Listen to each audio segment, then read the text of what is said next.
got what I think is the grain mill in this bigger box and the motor that I invested in the smaller box.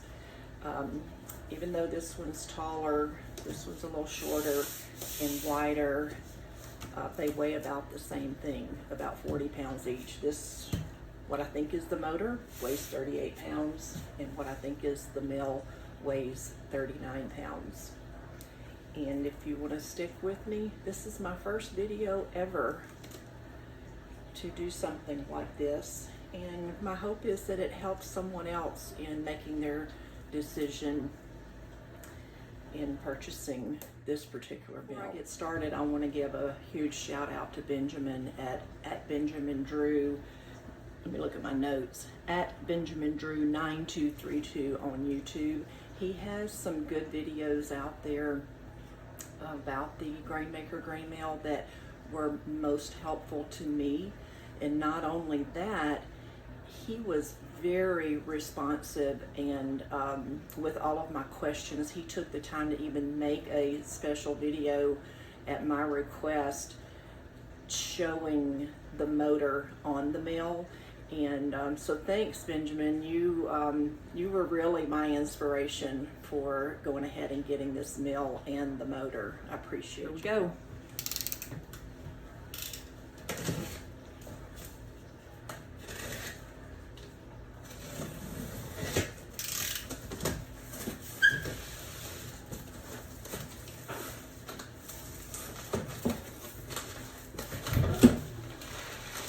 Oh, I totally forgot that I got a free bag of grain with this order. I think this is hard white, but I have to check my invoice to see what that is.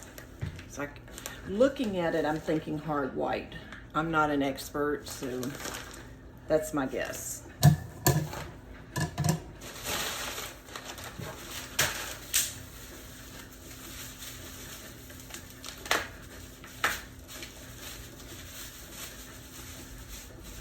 This is the handle for the crank. I'm going to be setting mine up with the motor, but it does come, you know, it's a manual mill with the option for a motor attachment. And I don't know if you can see that color. Their standard mill comes in the color red. They had a special color at the time that I was ordering mine. I told my sweet hubby not to come in here and interrupt me. We're new at this, so he was quiet, but he still came in and interrupted me. But anyway, this is the handle that the color is Treasure State Copper. It's gorgeous. And if you look on their website, you can get your mill in pretty much any color that you can find in the world. So keep that in mind if you decide to order one. This is gorgeous. It is much prettier. I can't wait to actually get the mill out.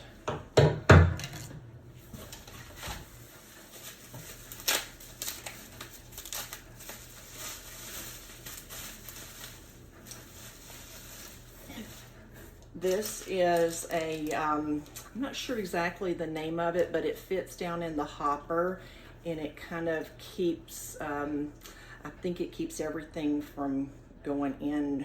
I don't know. I don't remember exactly what the purpose of this is, but I did see some people say that they don't use it, but I'm telling you, so far, this, like, this is heavy duty stainless steel.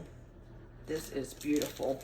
In here is some, looks like a cleaning brush, some Allen wrenches, and some bolts.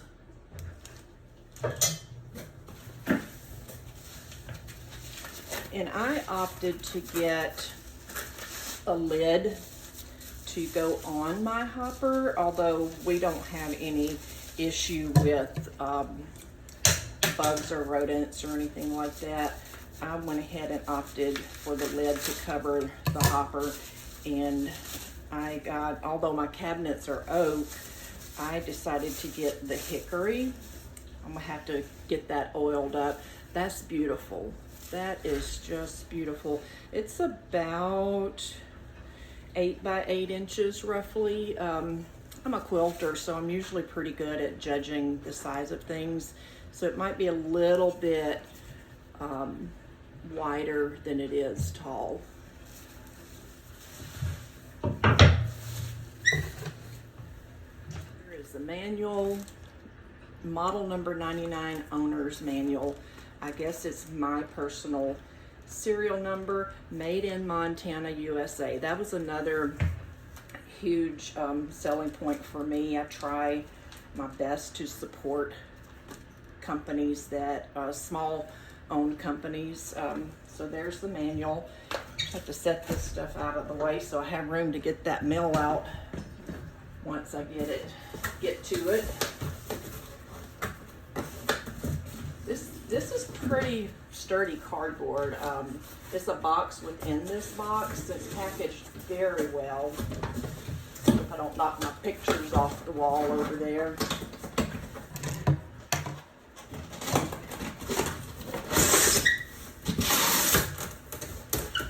I think I'm gonna have to set this down on the floor to actually lift it out, so let's give that a try.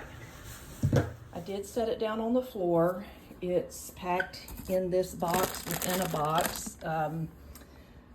I honestly would kind of be concerned that there's no other packing material around it, but we'll see. Well, there's that. I think it must be bolted or attached to, I don't know if it's going to be a piece of wood or what is in the bottom there that is keeping it sturdy. Yep, look at that.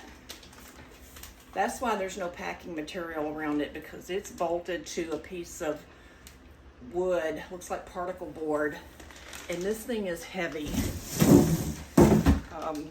So I'm thinking there's no chance of it shifting around during shipping.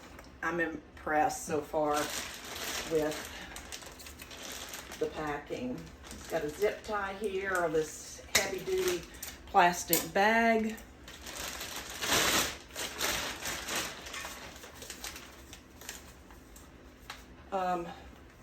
Here's a desiccant, I guess, to keep the moisture out of it during shipping.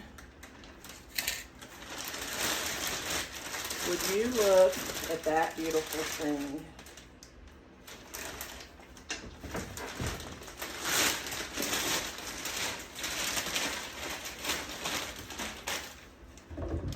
That is gorgeous.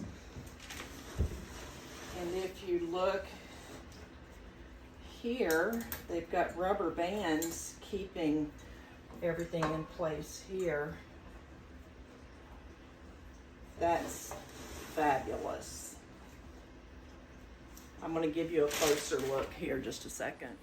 That color is beautiful. I'm so happy I went with that. There's their label. The mill comes with 2 augers. This is the larger one that is used for larger things like peanuts, any other nuts you might want to make nut butters with, legumes. I do mill things like red beans, pinto beans, Great Northern, and such for when I make Ezekiel bread.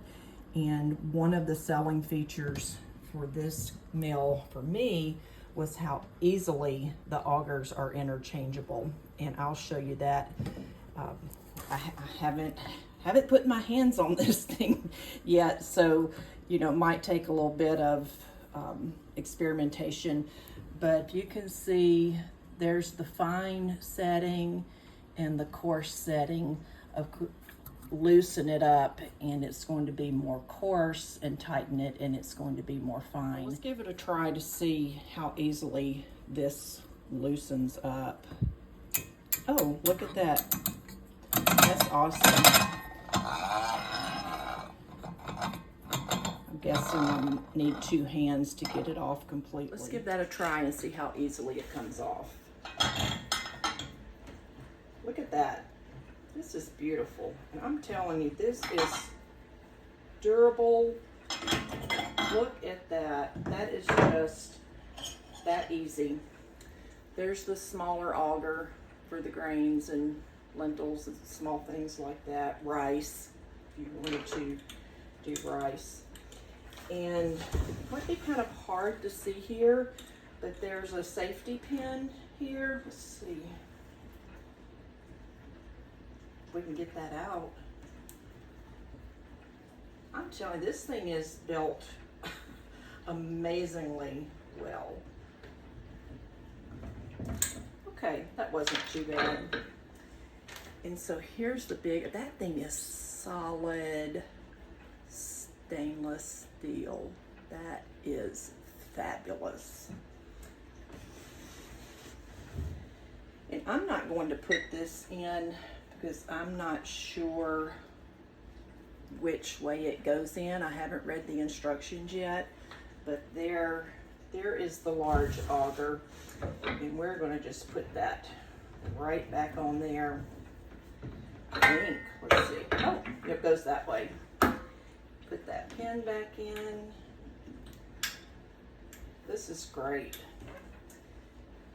And you know, I probably should have paid attention to how this auger came out, because it's, you see the ends are a little bit different. This is closer than that is, so I'm not going to put that back in either until I read through my instructions. So I pulled the user manual out and owner's manual, and just glancing through it, it doesn't really say how to put this auger in, but looking at the picture here,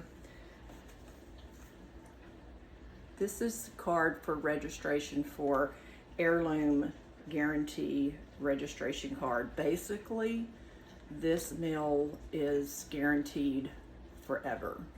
That was another feature that sold me on it. But looking at this illustration, the auger is going to go back in with that piece that's further up, that's further apart to the outside.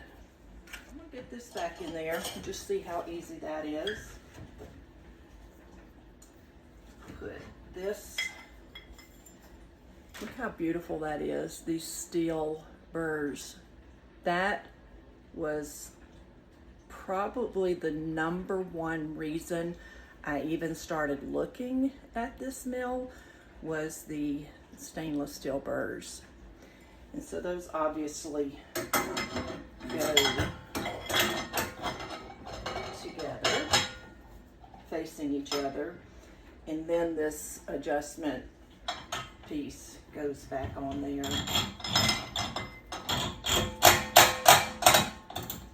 That's fabulous. I'm not going to put this handle on just yet, but actually I will. Let's see how easy that is to go on. I'm thinking that the 2 bolts that were in this pack, I'm not big on reading directions. I tend to just, most of the time, instinctively know how things go together, and this to me just seems like common sense that these are the only 2 bolts in the entire box. There's 2 holes on there, so put 2 and 2 together, and I think we'll be good to go.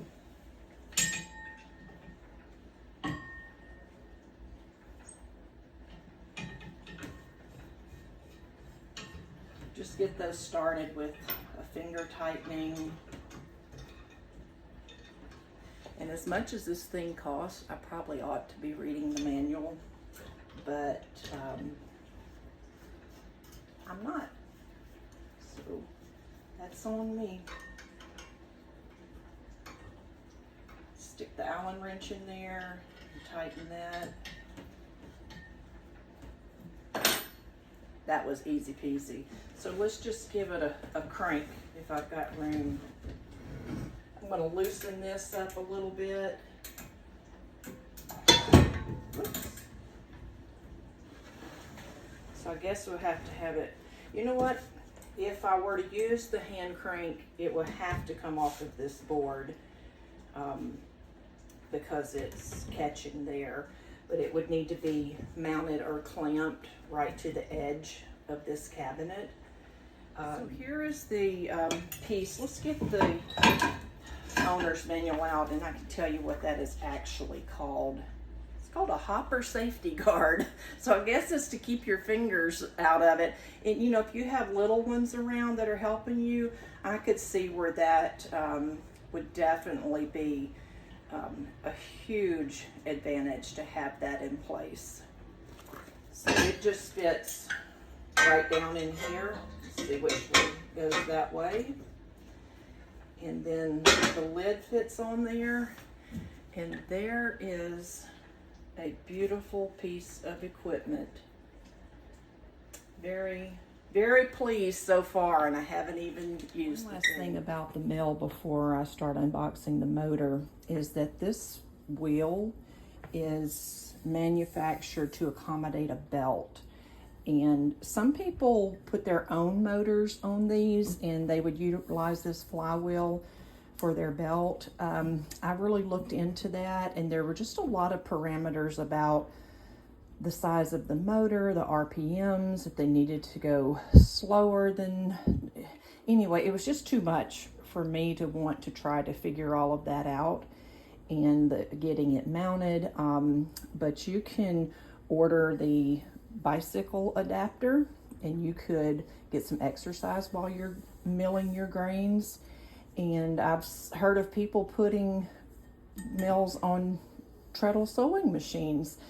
I really thought about the bicycle attachment because I exercise most days, almost daily, and I thought that would be just a really good added benefit for me.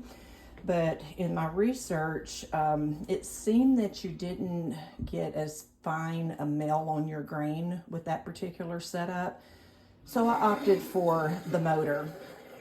And if I need to attach this for manual purposes, I can take the motor off and put the